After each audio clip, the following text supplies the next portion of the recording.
Hello everyone.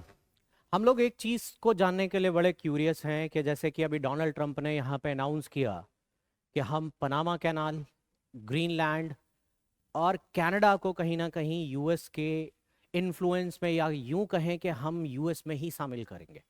बहुत सारे लोग इस चीज़ को जानने के लिए कहीं ना कहीं क्यूरियस हैं कि आखिर क्यों एक्चुअल में अमेरिका इस तरह की चीज़ें कर रहा है कि अपने एलाइज को ही कहीं ना कहीं थ्रेटन फील हो रहा है। ठीक है, उसकी वजह से जियो पॉलिटिक्स के ऊपर क्या असर पड़ेगा, इंडिया के ऊपर क्या असर पड़ेगा, बहुत सारे सवाल यहाँ पे है।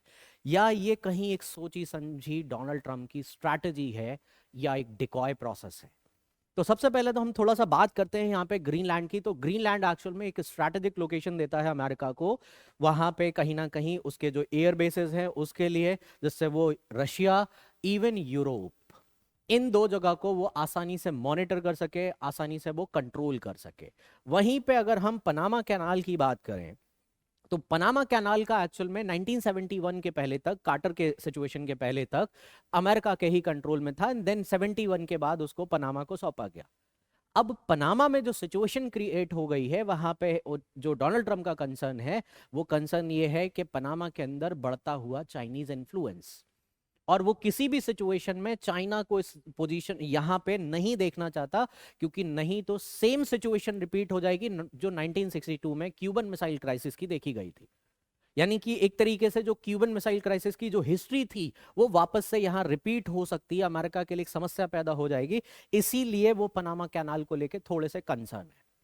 अब यहां पे उन्होंने जिस तरीके का अप्रोच अपनाया, क्या वो पॉसिबल है? अमेरिका के लिए पॉसिबल तो है, लेकिन एक्चुअल में अमेरिका ऐसा करेगा नहीं। क्यों नहीं करेगा? उसके पीछे कारण है, क्योंकि ये स्ट्रैटेजी नई नहीं है, ये पुरानी स्ट्रैटेजी है। इसको कहा जाता है मैडमैन थ्योरी। बहुत कम लोग इसके बारे में जानते हैं।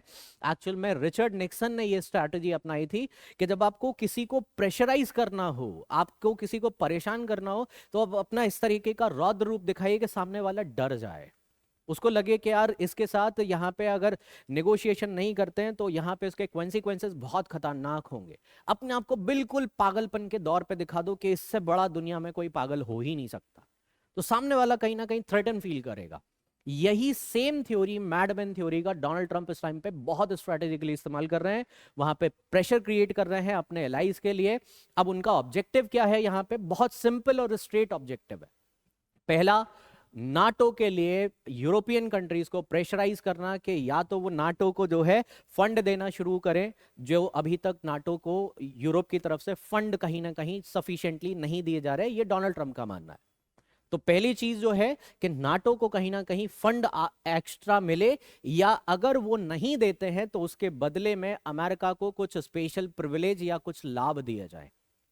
दूसरा ऑब्जेक्टिव है वहां पे कि पनामा कैनाल को लेके, पनामा कैनाल पे जो बढ़ता हुआ चाइनीज इन्फ्लुएंस है, उस चाइनीज इन्फ्लुएंस को कहीं ना कहीं रिड्यूस करने के लिए, चाइनीज इन्फ्लुएंस को पूरी तरीके से तोड़ने के लिए एक्चुअल में ये प्लान किया गया। तीसरा कंसर्न है वहां पे ग्रीनलैंड को लेके कि कहीं ना कहीं जो ट्रेड इम्बैलेंस है यूएस के और यूरोप के बीच में, उस ट्रेड इम्बैलेंस को लेके वहां पे अमेरिका थोड़ा सा प्रेशर क्रिएट करे अपने अलाइज को लेके। ठीक है, या जिस तरीके से अभी बहुत सारे यूरोपियन कंट्रीज ने अमेरिका के जो चीजें हैं उनको कहीं ना कहीं पास आउट करने की कोशिश करी है चाइना के कॉन्टेक्स्ट में, तो वो उस चीजों को पास ऑन ना करे, इसीलिए ये चीजें करी जा रही है। It's a completely decoy. वो कंप्लीटली यहाँ पे प्रेशर क्रिएट कर रहे हैं, प्रेशर माउंट कर रहे हैं, जिससे उनके लिए आसानी से वहां पे कहीं ना कहीं नेगोशिएट करना आसान हो जाए। यही मेन पर्पस है। अगर ज्यादा जानना चाहते हो तो यहाँ पे एक बुक भी है, मैडमैन थ्योरी। ठीक है, इसको आप पढ़ सकते हो, इसमें आपको बहुत सारी चीजें इस तरह की मिल जाएंगी कि अमेरिका ये पुराना तरीका है, पहले भी डोनाल्ड ट्रंप ने किया है, और इसके पहले रिचर्ड निक्सन ने ये चीज स्टार्ट करी थी, और अब वो उसी स्ट्रैटेजी को फॉलो कर रहे हैं थोड़े से ज्यादा इनहैंसिंग पोजीशन में। तो देखते हैं आगे क्या होता है। अब ये डिपेंड करेगा किस तरीके की जियोपॉलिटिकल सर्कमस्टांसेस बनते हैं, क्या किस तरीके से यूरोप बिहेव करता है, पनामा किस तरीके से चीज़ों को देखता है, इसके ऊपर बहुत सारे कॉन्सिक्वेंसेस होंगे। वो फ्यूचर में ही हम लोग देख पाएंगे कि किस तरीके की पॉलिटिकल स्टेबिलिटी वहां पे बनती है या अनस्टेबिलिटी क्रिएट होती है। तो all the best, take care, bye bye.